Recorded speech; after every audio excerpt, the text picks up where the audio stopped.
everyone. Thank you for being here. Like you said, my name is Michael Kaplan. I work at Avalanche. I'm a staff engineer there, and I mostly focus on working on the Avalanche bridge, which is the cross-chain asset bridge from Ethereum to Avalanche and also Bitcoin to Avalanche. Today, we're not actually going to be talking about the bridge. We're going to be talking about the proof of reserves functionality that we have through Chainlink on Avalanche, and how that can be used to actually make DeFi applications on Avalanche more secure. We have a very minimal demo of how to actually interact with that we'll hopefully be able to deploy on the Fuji testnet, which is the Avalanche testnet. And then also we'll look at how that fits into the bigger picture of the Avalanche ecosystem in terms of subnets and all of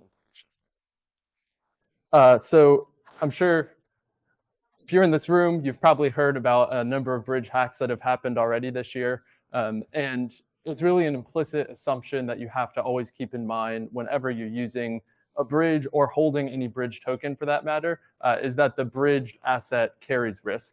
No matter how secure the bridge itself is, there's always the chance that there's a bug in the code, that someone gets phished to get keys that they shouldn't have. There's always some level of risk there that the bridge asset, which is supposed to be backed one-to-one with the asset on the native chain, will not actually be backed one-to-one. And so there's some headlines from earlier this year. Just since the start of this year, I think there's been almost $1.5 billion stolen from bridges. So we definitely have to account for the fact that there's risk in holding these bridges. How to make a bridge secure, I think, is an entirely different topic that I won't go into in this talk, but I'm happy to talk about afterwards. I think that's where I spend most of my time, but that's not where this talk is focusing. So when we consider that risk of holding the bridge token, it actually extends to any of the DeFi applications that you can use that token in.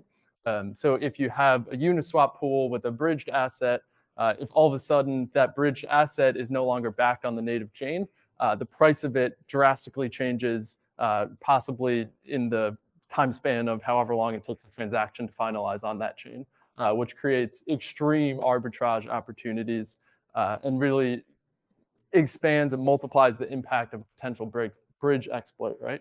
So if you could somehow exploit a bridge and take control of the assets, the native assets on one chain, and now there are bridge tokens in DeFi applications on the second chain, you can use the information that's no longer backed and take advantage of that arbitrage opportunity to buy up whatever other tokens you'd like on the chain that the bridge tokens are on, knowing that the bridge tokens aren't actually worth anything. So the bridge risk actually extends to the DeFi applications. And of course, these DeFi applications don't necessarily know if a bridge has been hacked. They don't want to necessarily account for this case. The hack might occur off-chain. These applications are fully on-chain. So it's a really unideal situation to put them in. And the proof of reserves feeds from Chainlink is actually one great way to limit this potential explosion of an attack surface and really protect the DeFi applications from the bridge being attacked itself. So what are the proof of reserve feeds? That took this right from Chainlink. They provide smart contracts with the data needed to calculate the true collateralization of any on-chain asset backed by off-chain or cross-chain reserves. So when we think about the case for a bridge, it's really a cross-chain reserve system. If you have link.e, for instance, so using the Avalanche bridge, you take link from Ethereum, you can move it to Avalanche, you get the link.e token on Avalanche. That link.e token is supposed to be backed one-to-one by link held by the bridge on Ethereum. And you can actually check that that is the case by looking at this proof of reserves Chainlink feed. So it provides a real-time audit of the reserves, and it's powered by the same decentralized network of Chainlink oracles as all the other Chainlink products available, price feeds, VRF, proof of reserves, etc. Yeah, so this is really it's perfect for minimizing risk of bridge assets to DeFi applications that I was talking about earlier. And you can read more about that on the Chainlink website itself. Any questions so far? Awesome. So now, how does this fit into the Avalanche bridge and the Avalanche ecosystem as a whole? Well, you might have heard that we launched Bitcoin support for the Avalanche bridge earlier this year. So not only can you move ERC20s over to Avalanche across the bridge, you can now also move your native Bitcoin right from the Bitcoin network over to Avalanche and get BTC.B is the wrapped token. And we certainly hope that this BTC.B asset will be used heavily in many different DeFi applications. Obviously, there aren't smart contracts on Bitcoin. If you're holding Bitcoin, you don't get to take advantage of a lot of yield and DeFi opportunities that might be presented if you're holding a WBTC or BTC asset that you can use in these DeFi applications. So there's great incentive for you to bridge to take advantage of BTC.B in these DeFi apps. But there's also that risk we were talking about. But launching alongside the Bitcoin support on the Avalanche bridge was this proof of reserves feed from Chainlink that actually is a decentralized attestation of how much BTC is held on the true Bitcoin network by the bridge itself. Yeah, so the demo that I put together today is pretty minimalistic, but it is aimed at demonstrating how to integrate the proof of reserves feed into a smart contract such that it will not allow any transactions through this feed using an asset that's not fully collateralized. So yeah, I have a GitHub repo that you can either go to directly, the URL is not too long, or scan that QR code. It should also bring you to the GitHub repo. I guess just some prerequisites. We'll use Git, Bash, Solidity, and if you're familiar with Etherscan, you'll be very familiar with the format of Snowtrace. That's the Avalanche Explorer. And yeah, you can feel free to follow along. Those are some dependencies of actually running code. I think they're relatively standard. The one you might not be familiar with is Foundry, a Rust-based smart contract development toolkit, basically, developed by Paradigm, I believe. So it's similar, or provides similar functionality to a Truffle or a Hardhat, but it is purely Rust-based and uses submodules. So I find it a bit cleaner and easier to install with. And there's also Docker. So I'm going to go ahead and open the repo.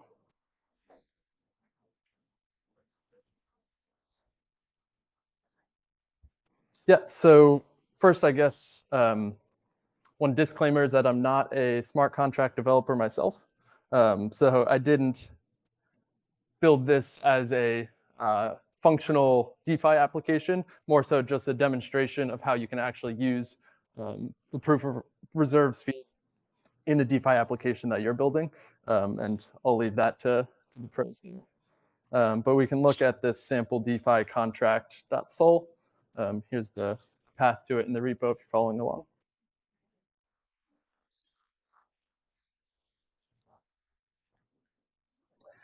Great. So you'll see that we're using the Open Zeppelin contracts just for the ERC20 interface and the Chainlink smart contracts for the aggregator V3 interface. That's their standard price feed interface. And within this sample DeFi contract, what we really want to do is kind of mimicking a generic DeFi application where you deposit tokens into the smart contract, into some pool mechanism, and then you can withdraw it later on. Like I said, I'm not a smart contract developer myself in terms of building the DeFi applications, but you can imagine some type of generic flow like this for many different applications.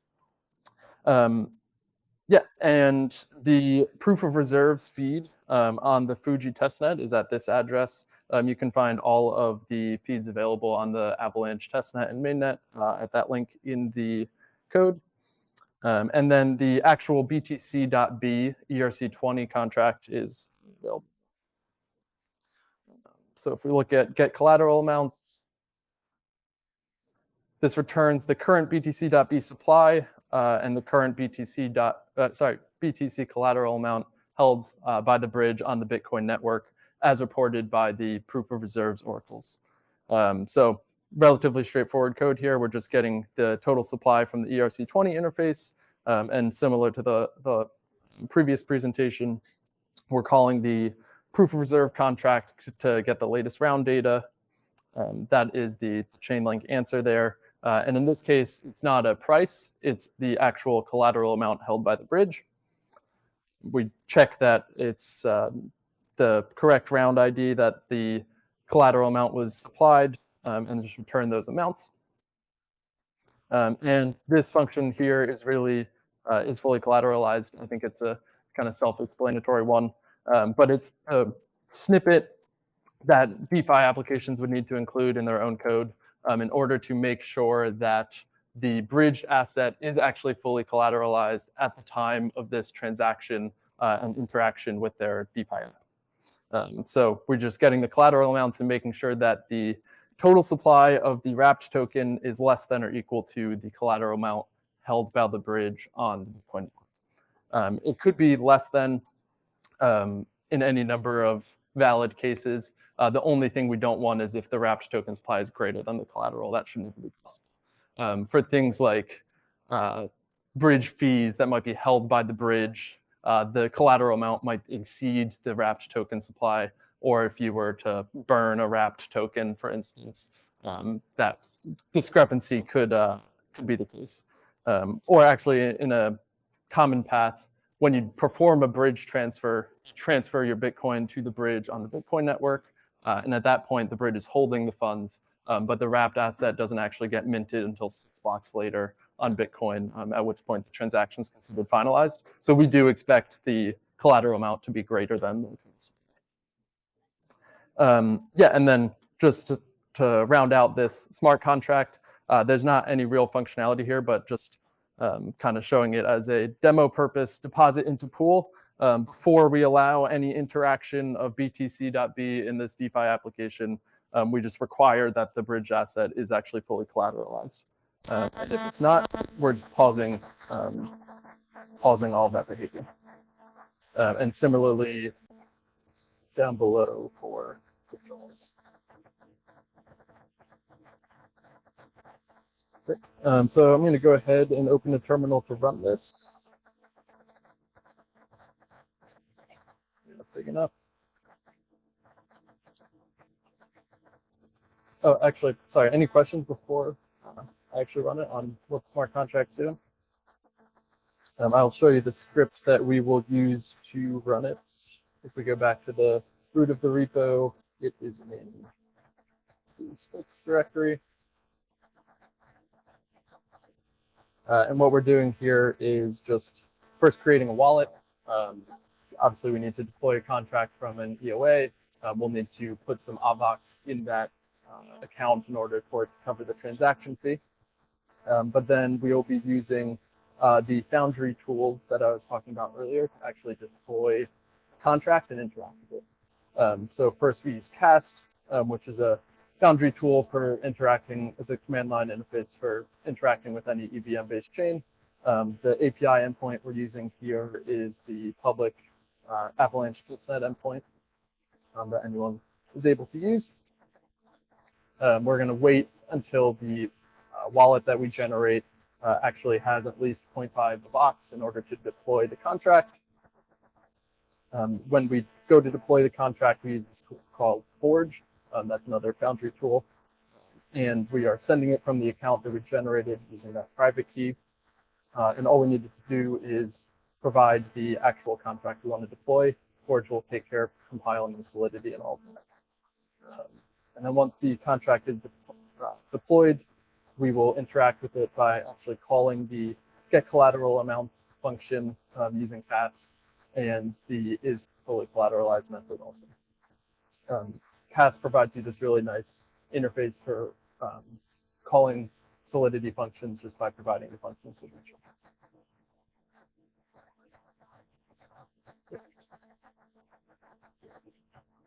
So I'm going to go ahead and run it. So you can see, obviously don't use this wallet on mainnet because all of us have the private key here and online. But we can take this wallet address. You can use the faucet if you're following along. The faucet's available at faucet.avax.network. I'm not going to use the faucet myself because I don't want to rate limit anyone else who might be on the same Wi-Fi. So I will just send some testnet tokens from the core wallet here. If you haven't had a chance to try out the new core wallet, this is a small little demo of it. It's from assets.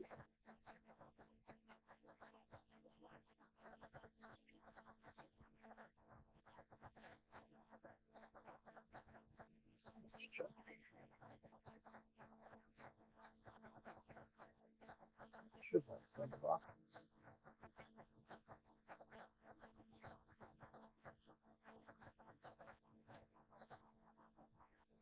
Yep. Great. So I'm going to send the box from my wallet to the address that script output.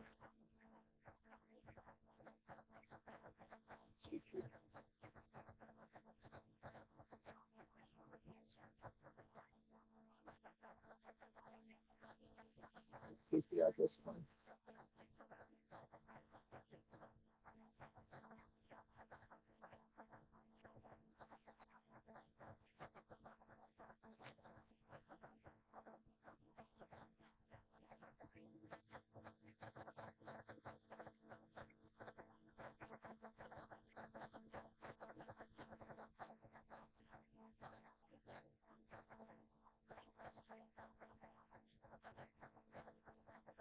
Maybe I'll just pause that for a while.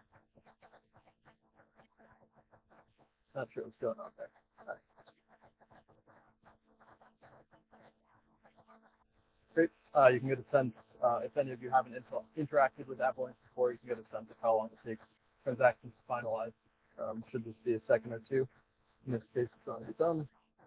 So our new wallet has some balance, and it is waiting for us to deploy that contract to the system. So I'm going to hit enter to do so. At this point, it's compiling the solidity, and it will actually send a transaction to deploy that contract. Great. So I'm going to take the contract address just to show you. This is the testnet.snowtrace.io is the testnet explorer. And you can see the contract was deployed. It's already verified actually because I ran this demo before and it had the same bytecode. So you can see the full contract source in the explorer and all that. And then lastly, if we continue again, the script will continue on to actually interact with that contract, checking the current BTC.B supply, which you can see here, and the BTC collateral amount as reported by the Chainlink Proof of Reserve feed, which you can see is slightly more than the supply, which I explained is the expected case. And if recall is fully collateralized, we get back true, which is why we see the log there, BTC.B is fully collateralized.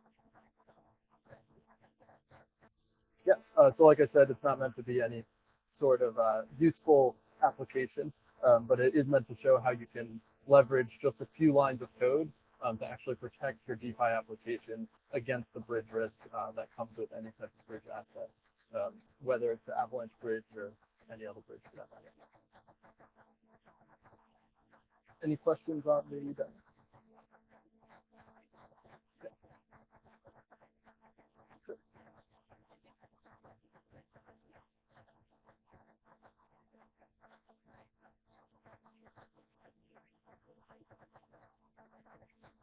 Yeah, definitely. So it's a really interesting question.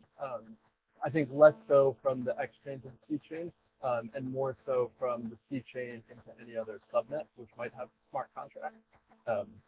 So the X chain, for those not familiar with the Avalanche architecture, is meant to be a super fast payments chain that you can create native assets on and transfer them, but it does not have smart contract support. So you're not able to build these robust DeFi applications on the X chain. When you're actually moving a token from the X chain to the C chain, that gets into an atomic transfer, which is built into the Avalanche client itself. And I think someone on the platform team would probably have the best explanation there.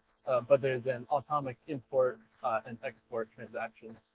Export and then import transactions. So you export the UTXO from the X chain. And since it's all these chains are running on the same Avalanche Go client.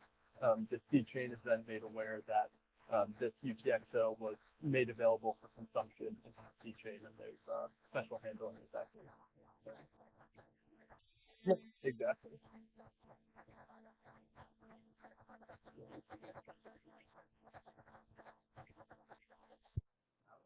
You just gave me a perfect segue onto my next slide. So thank you. Yeah, so it's this proof of reserves and VRF and price feeds are certainly super useful for applications on the C chain. And the C chain we really built in a way that we hope will be very usable for the short-term future in terms of the low transaction fee and short time to finality. But at the end of the day, no matter how much we scale the C chain or the EVM, there's still going to be some competition for the block space and the resources of that chain, which is why we are so excited about this subnet model. So for those not as familiar with subnets, they're really independent L1s that execute their own virtual machine, have their own state, and are completely independent from other subnets. But in order to be a subnet validator, you also have to validate the primary network on Avalanche, which consists of the XC and P chains.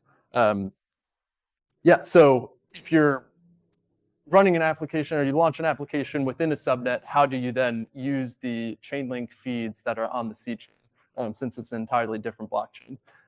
It's a really interesting problem and one that we're currently working on solving.